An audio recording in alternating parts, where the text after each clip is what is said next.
Good evening, friends. I'm Praying Medic, and this is my Q broadcast for Wednesday, April 29th. Welcome to the broadcast. Those of you who are following along at home doing your own decodes, you can find Q's posts on a number of different websites, including qalerts.app, qanon.pub. If you have an Android device and you'd like to get notifications when Q is posting, you can get either or both QMap and Q Alerts in the Play Store. You can get the Get Pushed app for your iPhone and then look for the Q Alerts notifications. My theme for this broadcast is Watch What Happens Next.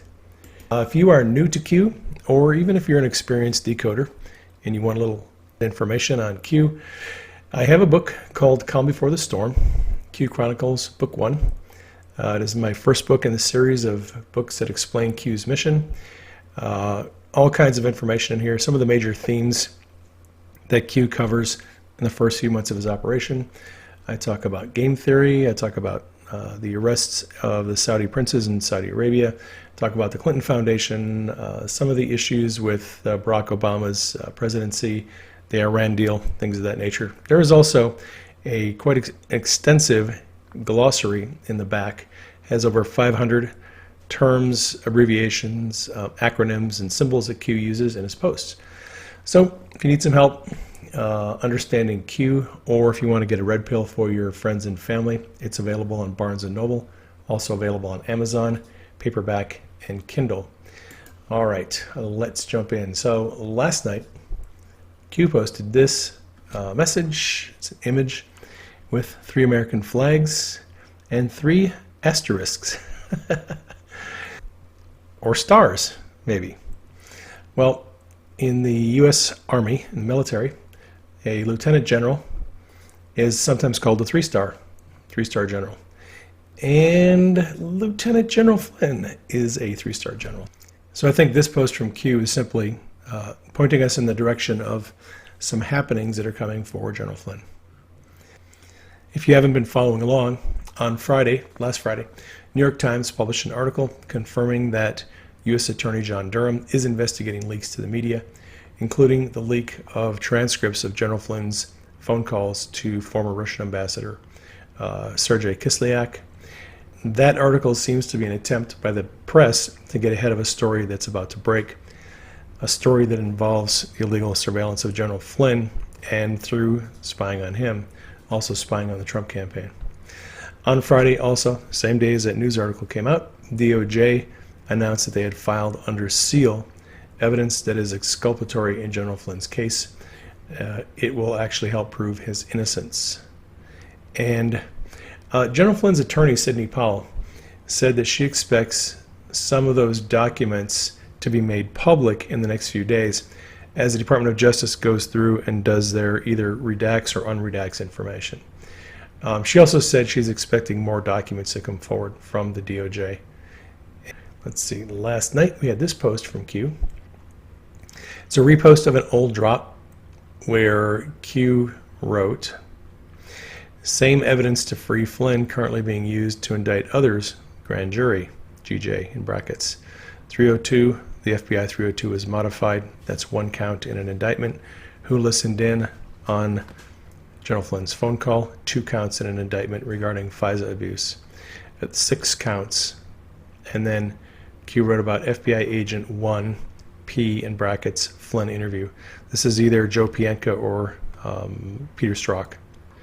If FISA warrant was illegal, if FISA warrant was predicated on illegal or uncorroborated evidence, we got some problems. So this is from December of 2019. So Q told us a long time ago that that evidence would be coming forward, but it was just tied up at the time, being used to indict some of these people.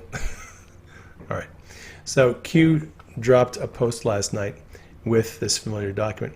This is actually from the Department of Justice Inspector General report on the FBI's handling of the Hillary Clinton email investigation. And it shows the chain of command in the FBI for the people who were involved in that investigation. So you've got a lead analyst, you've got lead agent Peter Strzok down here. And then going up the chain of command, you have Bill Priestap. He was the head of counterintelligence at the FBI. And we have Randall Coleman. He was this predecessor to Priestap. Going up, you've got Michael Steinbach, and you've got other people here. Andrew McCabe near the top. James Comey at the very top. Jim Rybicki, Chief of Staff. And then you've got Special Counsel Lisa Page. She actually served as Andrew McCabe's attorney and special counsel. And then over here on this side, you've got James Baker. So Q posted this, and this chain of command is essentially the same chain of command for a number of investigations that the FBI did, high-level investigations in the last few years. So Q posted that chain of command flowchart. I'm just going to read through it, and I'll go section by section and explain all these things. FBI chain of command, mid-year investigation, Hillary Clinton email. FBI chain of command, FISA, Russia, POTUS, Flynn, Roger Stone, Papadopoulos, Manafort. And then we have in brackets, CIA bridge, _ Brennan, Intel, assess, 17 in brackets, Ukraine, _ link. So next line, FBI chain of command for the DNC, Democratic National Committee, hack, in brackets, CIA bridge, leads to or points to Ukraine, CrowdStrike, and Brennan. Reconcile. If the chain of command plus, in brackets, DOJ, CIA, F&D, found guilty, indictment, Chapter 115 plus Class 1 through 99, regarding USA versus, in brackets, 1, 2, 3, 6. Regarding FISA, can the same argument be made regarding a mid-year plus the DNC plus. And then we have this list of all these people who were fired or forced out of the FBI. And Q says this in reference to public optics. Some of these people, the official story is they retired or they left the Bureau. Q said they're actually fired or forced out. So we've got James Comey, who was director. Andrew McCabe, he was deputy director. Jim Rybicki, James Baker, Bill Priestap. Peter Strzok, Lisa Page, Mike Cortan, Josh Campbell, Steinbach, Glackalone, James Turgall, Greg Bauer, Tricia Anderson, Randall Coleman. Some of the people in the FBI who were part of these investigations, and they're all gone. All right, so I'll break down some of this stuff here. This reference here real quick, Chapter 115, that is a reference to 18 U.S. Code Chapter 115, which specifies the crimes of treason, sedition, and subversive activities. Q has been telling us for a long time that these people are going to be charged with crimes listed in Chapter 115. All right, so we have this line here, chain of command, FISA, Russia, POTUS, Flynn, Stone. All right, the FBI chain of command that oversaw the FISA surveillance leading to the Trump-Russia investigation and the investigations of General Flynn, Roger Stone, George Papadopoulos, and Paul Manafort. Okay, so this is the chain of command that was overseeing all these investigations. And most of these came out of the Trump-Russia investigation. Now, CIA conducts foreign surveillance. They're the bridge, act as a bridge between U.S. foreign and domestic. When you see F&D, think foreign and domestic. All right, so the CIA acts as a bridge because they cannot do domestic surveillance. They can only do foreign surveillance. So they act as an intelligence bridge between agencies, right? Brennan did an intelligence assessment, all right, and that went to 17 intelligence agencies, and they were alleged to have all agreed that there was evidence of Russian collusion with the Trump administration. It's not actually true. NSA did not consent to the intelligence assessment. And then Q writes into Ukraine, what is the link? So CIA conducts foreign surveillance and acts as a bridge under the supervision of John Brennan, who fed his intelligence assessment to the 17 U.S. intel agencies.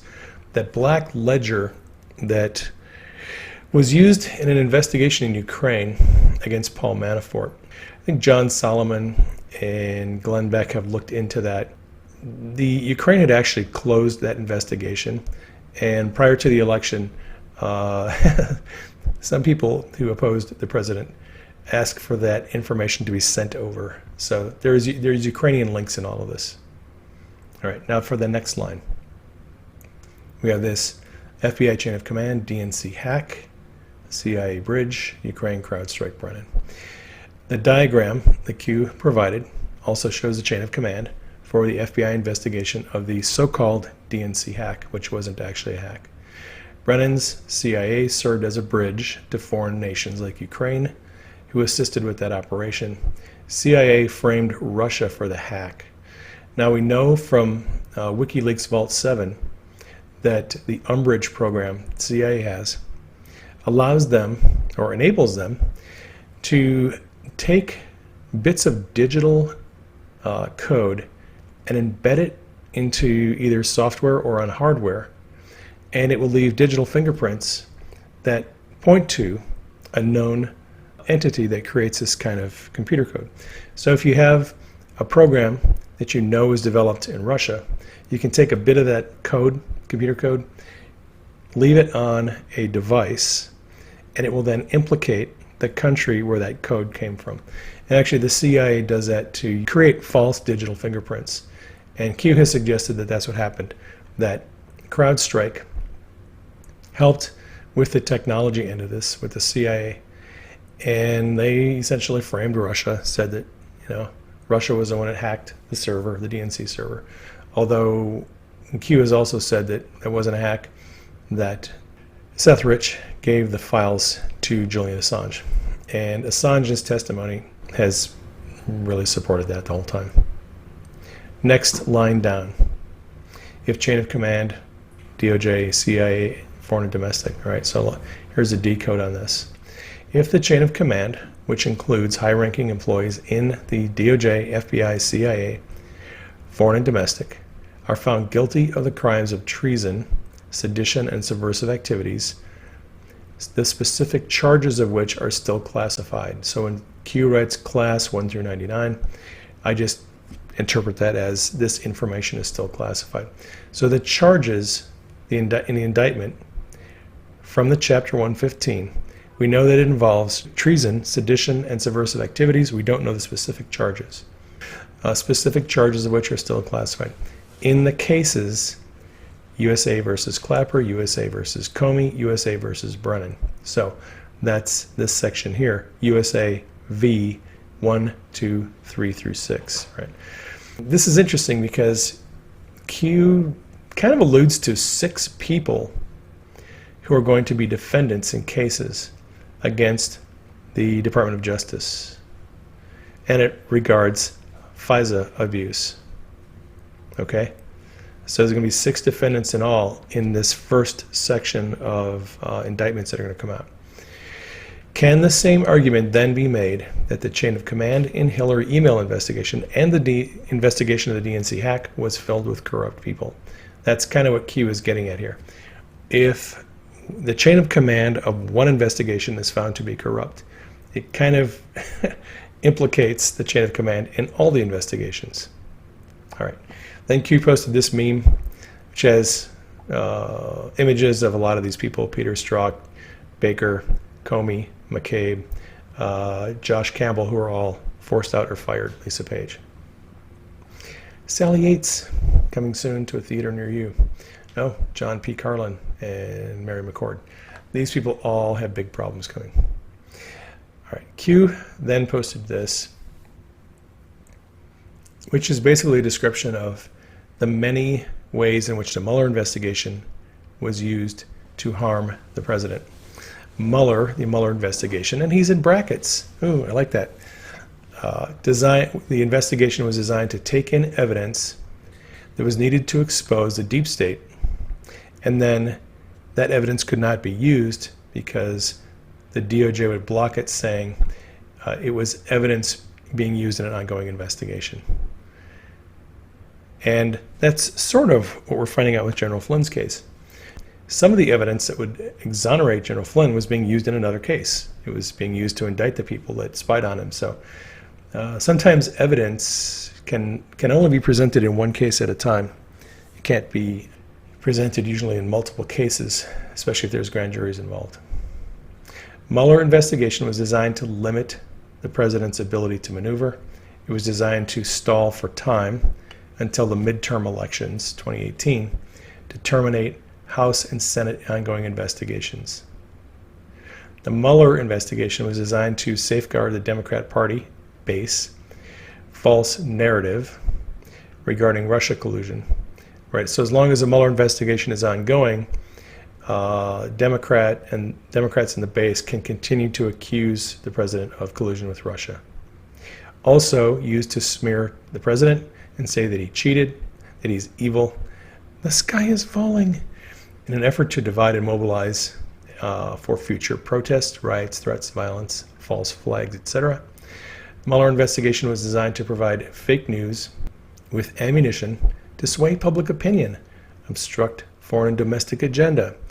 So the president's foreign policy and domestic policies had been thwarted by the accusations by the fake news that he was a Russian stooge, used to sway public opinion. Fueled the impeachment hoax, fueled the anti-Trump division, prevent unity, etc. Mueller investigation was designed to demonstrate to foreign players that the old guard still pulls the strings, right? So John Kerry and Barack Obama going around the world talking to other countries saying, hey, we're still in control, we're going to get rid of Trump. We got the Mueller investigation going on. Mueller investigation was designed to mobilize the Democrat Party for the midterm vote win. It was designed to push Democrat Party backers to donate money, GoFundMe, to the D Party. Because, hey, send us your money. We're going to get rid of this Trump guy. Mueller investigation is going to take care of it. It was designed as a public outcry excuse should criminal charges be brought against the bad people. We're being politically attacked because of the Mueller investigation. And that's actually what's happening right now. Joe Biden, the mainstream media will not look into his criminal accusations because he's running for office, and they'll accuse the president of attacking his opponent. The news is fake, the war is real. All right. Q then posted this. Remember this important fact. Adam Schiff is part of the Gang of Eight intelligence Gang of Eight. It will become critical once that Gang of Eight intel briefing material is declassified. Logical question. If Adam Schiff knew everything he's investigating and stating publicly to be knowingly false disinformation, why then would he take the course of actions that are ongoing? He's still spinning a false narrative. Did Adam Schiff purposely deceive the American public, thinking the Gang of Eight material and other classified documentation would never reach the public domain? A.S. Adam Schiff, in brackets, his memo is false. This has to do with the Schiff memo that was written to counter the Nunes memo that was written a couple of years ago on FISA abuse. If Adam Schiff was privy to the Gang of Eight classified material, would he not know the same facts, truth, as Devin Nunes? Think Nunes memo versus the Schiff memo. Knowingly, what if it was coordinated? Cute. All right. When you make false statements, usually the Department of Justice is going to charge you with a 18 U.S. Code 1001, which is making false statements to law enforcement. This statute requires that the false statement, concealment, or cover-up be knowingly and willfully done, which means that the statement must have been made with an intent to deceive, a design to induce belief in the falsity, or to mislead. So knowingly is a big word. Q then posted this. How does George Soros communicate securely with Democratic National Committee leaders? Anon said, they don't. You have it all. That is correct. NSA has it all. Then Q asked, how does China communicate securely with DNC leaders? In November of 2019, Q said that bad actors, because they lost control of the intel agencies when Trump was elected, have to try to find ways to evade the NSA. In this post, November 16, 2019, Q dropped a link to the Star Wars Commander game, how to select bad actors attempt comms without signals intelligence collection, rebellion or empire, private, invitation only, factions, dark to light. And then last night, Q posted a link to an announcement that that platform was being closed. This is the old link to this post, and this is the new link to the announcement. And the announcement says that they stopped taking in-game purchases in March, and that everything will be suspended permanently in June of 12th of 2020. In February of this year, George Soros invested $45 million in Activision Blizzard, one of the largest game developers in the world. Gee, why do you think Soros invested a lot of money in a online game platform? Well, maybe they are working on a way to get some comms figured out. So Q posted a link to that article. Dates are important. SWC, which is the Star Wars Commander drop, December of 16, to the closure of the platform. Coincidence? Is going to be in March. Soros investment in February 14, in Activision Blizzard. Coincidence? Desperate times call for desperate measures. When? Why do you expose what you know publicly? Q. So the Q team knew about this, and they're exposing it publicly because they want to put a little heat on the bad guys to make them sweat.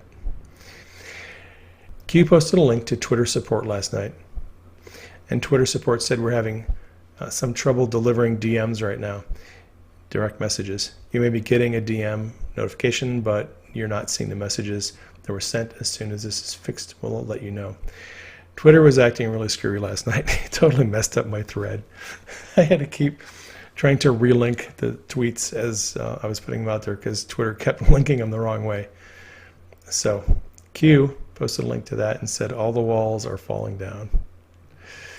They certainly are. All right. Q then posted this, information warfare, and posted infiltration instead of invasion. That rings a bell. Someone famous said the same words once. For we are opposed around the world by a monolithic and ruthless conspiracy that relies primarily on covert means for expanding its sphere of influence, on infiltration instead of invasion, on subversion instead of elections, on intimidation instead of free choice, on guerrillas by night instead of armies by day. You can get that full speech from John F. Kennedy on Secret Societies on YouTube. Just look for it. JFK Secret Society speech, in case we forgot. And let's see. Oh, going back to this chain of command thing, I wanted to mention something. In legal cases, the plaintiffs and defendants are named, such as USA versus Smith. And Q seems to have indicated here that there are 6 names that are going to be defendants in cases where the Justice Department will be prosecuting them. That is interesting because this placeholder from April 10th has 6 little placeholder spots here. Now, I initially thought maybe these were for charges listed in the indictment, but they could be the names of people who are going to be indicted. And there's another thing I wanted to bring up. So this placeholder indicates indictments tracking, non-civ. Now, there's a couple of ways you could interpret non-civ, and civ down here is a different one. This could be civil, and this could be non-civil. Non-civil would be criminal, and civil would just be civil cases that are not criminal. So that's one possibility. The other one is this could be civilian, and this could be non-civilian or military. And I'm not sure what the correct interpretation of this is. I just want to let you know there's a couple of possibilities. All right. Mayor Bill de Blasio tweets out, "My message to the Jewish community and all communities is this simple.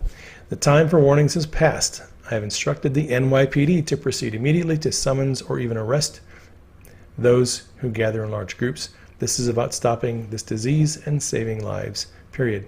Well, actually, this is not about stopping the disease and saving lives. This is about a last-ditch effort to remove President Trump from being reelected. So Q reposted this image, which is a quote from Henry Kissinger from years ago, and it's the plan. Kissinger said, "Today Americans would be outraged if UN troops entered Los Angeles to restore order. Tomorrow they will be grateful. This is especially true if they were told there was an outside threat from beyond, whether real or promulgated, that threatened our very existence. It is then that all the people of the world will pledge with the world leaders to deliver them from this evil. The one thing every man fears is the unknown. When presented with the scenario, individual rights will be willingly relinquished for the guarantee of their well-being granted to them by their world government." Why do they want you locked inside? Why do they want you to panic? Why do they want you to live in fear? Why is the media banning anyone who challenges the COVID-19 narrative? This has everything to do with the presidential election. Who benefits the most? Logical thinking, all assets deployed, win by any means necessary. Yeah, so why are media platforms like YouTube removing the content of anyone who disagrees? CEO of YouTube said, if you post a video that disputes or disagrees with the World Health Organization's view on COVID-19, your video is gone, and they might take down your platform, your channel too. They're desperate. Enoch, our friend, posted this. It was the evening of Tuesday, April 28th, 2020, during the Second American Revolution, when a noticeable panic set in with the enemies while their communications were disrupted. Patriots stood firm and regrouped while the enemy fired in all directions. Death blossomed. Oh my gosh, it was pretty crazy on Twitter last night. And Q, I'm glad that you're back to posting a lot of drops all at once. But holy cats, you kept me up past my bedtime last night. And that brings us to this post. The silent war continues. Q. We've seen this a few times. Saw it again last night. And yes, there is one freaking dot. One dot. Do you know what that means? I don't know what it means, but I'll explain it. There's been a countdown underway with respect to the number of dots following the phrase, the silent war continues. On February 6th, Q posted the same phrase, the silent war continues, and there were 5 dots in the ellipsis that followed. On February 8th, Q posted the same phrase, and there were 4 dots. February 12th, there were 3 dots. February 25th, there were 2 dots. Now, Q has posted this same phrase, the silent war continues, at least 3 or 4 times since then. And in all cases, it has 2 dots. But last night, we got down to 1 dot. What does it mean? I don't know. I don't know the significance, but it seems like we have reached an important point in the process. So stay tuned. We'll get more information on that, hopefully. So this is a graphic that was posted by an Anon who pieced together 3 shootings, Capitol Gazette shooting, the 2018 Toronto shooting, and then this shooting over here, a student was wounded in a shooting in a Florida high school. All of these happened on days when the Star Wars Commander game console, the live chats were shut down. You couldn't communicate through the chat. So Q posted that graphic and said, Anons, impressive, most impressive. Why would in-game chat be disabled during false flag events? And this Anon said, like you, they go silent during ops. And Q said, close. I actually think that they probably would just take over control of the in-game chats when they were doing an operation. They would kick everybody else out of the chats and lock it down so only they could be chatting, so that you don't have someone who's not supposed to be in the chat actually drop in there and find out what the deep state is doing. So Q posted this. It's kind of a well-known thread. It's a chat log from 2017, actually from May 17th of 2017, where members of the cabal were apparently plotting against the president. That particular chat has been memorialized and analyzed on a couple of different websites. This is All News Pipeline. They did kind of a dive into that chat, and they matched up the timeline of the events, the people that were going on at the time. It's a pretty good analysis of it. This is on allnewspipeline.com/smoking gun deep state private chat. You can find the link if you just go to my Twitter thread. There was a 4chan discussion about this back in January of 2018. You can check that out too. You know, one of the Anons said, just listed some of the people that were listed in that chat. This Anon said Jules is Podesta, Roger is McCabe, and references to Limey is reference to Louise Mensch. And MF is Mike Flynn. And you can go and find more information on this if you're digging if you want. One of the Anons was on Twitter last night and posted some screenshots of some information that was helpful. We have this tweet here, and I'll just look at these individually. So the chat on May 17th discusses having Erdogan's thugs beat up protesters in the street. That's part of the chat right here. And that actually was a headline. On the 17th, Turkish president's bodyguards beat up U.S. protesters after he met with Trump. And it was actually discussed in the chat before the story broke. Also in the chat, Jules said, RM Robert Mueller is happening tonight, so they'll have plenty of cover. That was on the 17th. Well, sure enough, on May 18th, Rosenstein appoints former FBI Director Robert Mueller as special counsel. So there was some predictive accuracy in this chat. That's why a lot of people think that it was legitimately these deep state people chatting. All right, we have this tweet from the president. My campaign for president was conclusively spied on. Nothing like this has ever happened in American politics. A really bad situation. Treason means long jail sentences, and this was treason. Q posted a link to that tweet and said, be ready. This morning, Q posted an excerpt from a State Department counterinsurgency guide that was published in January of 2009, just a few days before Barack Obama was inaugurated. And Q said, read slowly and carefully, knowledge is power. There's a link to the document. Irregular warfare is far more varied than conventional conflict. Hence, the importance of an intellectual framework that is coherent enough to provide guidance and flexible enough to adapt to circumstances. American counterinsurgency practice rests on a number of assumptions. First, that the decisive effort is rarely militarily, although security is the essential prerequisite for success. Secondly, that our efforts must be directed to the creation of local and national governmental structures that will serve their populations and, over time, replace the efforts of foreign partners. Thirdly, that superior knowledge and, in particular, understanding of the human terrain is essential.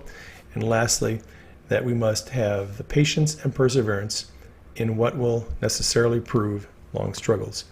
Insurgency, however, can and will flourish in the modern environment. The strains created by globalization, the collapse of weak state structures, by democratic, environmental, and economic pressures, by the ease of cooperation among insurgent groups and criminals, and by the appearance of destructive radical ideologies, all augur a period of which free and moderate governance is at risk. Next paragraph. And this is all in brackets. Insurgency is the organized use of subversion and violence to seize, nullify, or challenge political control of a region. As such, it is primarily a political struggle in which both sides use armed force to create space for their political, economic, and influence activities to be effective. Insurgency is not always conducted by a single group with a centralized military-style command structure, but it may involve a complex matrix of different actors with different aims, loosely connected in dynamic and non-hierarchical networks. To be successful, insurgencies require charismatic leadership, supporters, recruits, supplies, safe havens, and funding, often from illicit activities. They only need the active support of a few enabling individuals, but the passive acquiescence of a large proportion of the contested population will give a higher probability of success. This is best achieved when the political cause of the insurgency has strong appeal, manipulating religious, tribal, or local identity to exploit common societal grievances or needs. Insurgents seek to gain control of populations through a combination of persuasion, subversion, and coercion, while using guerrilla tactics to offset the strengths of government security forces. Their intent is usually to protract the struggle, exhaust the government, and win sufficient popular support to force capitulation or political accommodation. Consequently, insurgencies evolve through a series of stages, though the progression and outcome will be different in almost every case. Q.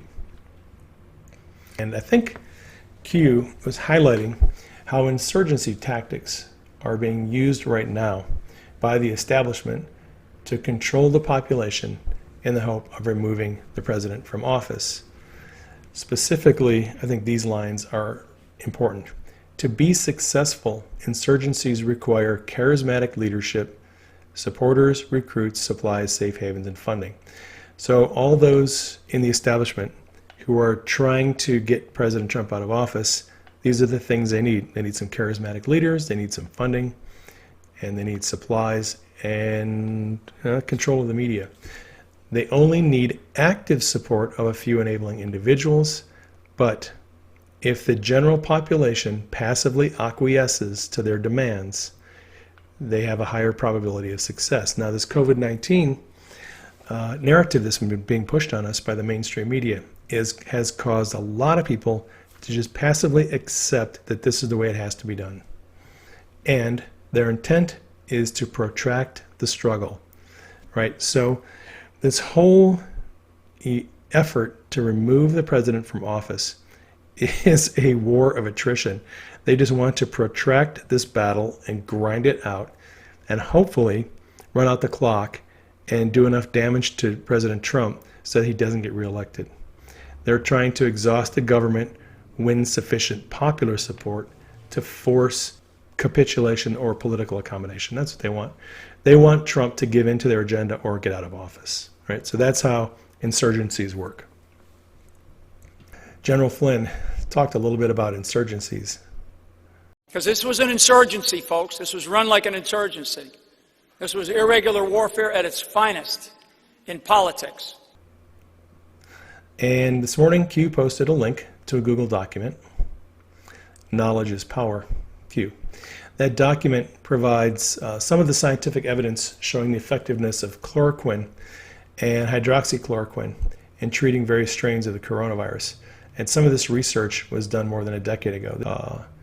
This article was published in August of 2005. A lot of these are newer studies that have been done this year. So then the question is, if the evidence for the effectiveness of chloroquine derivatives for treating coronavirus was established long ago, why do politicians and the press insist these medications are untested? It's because they're pushing a narrative on us and they want to control us.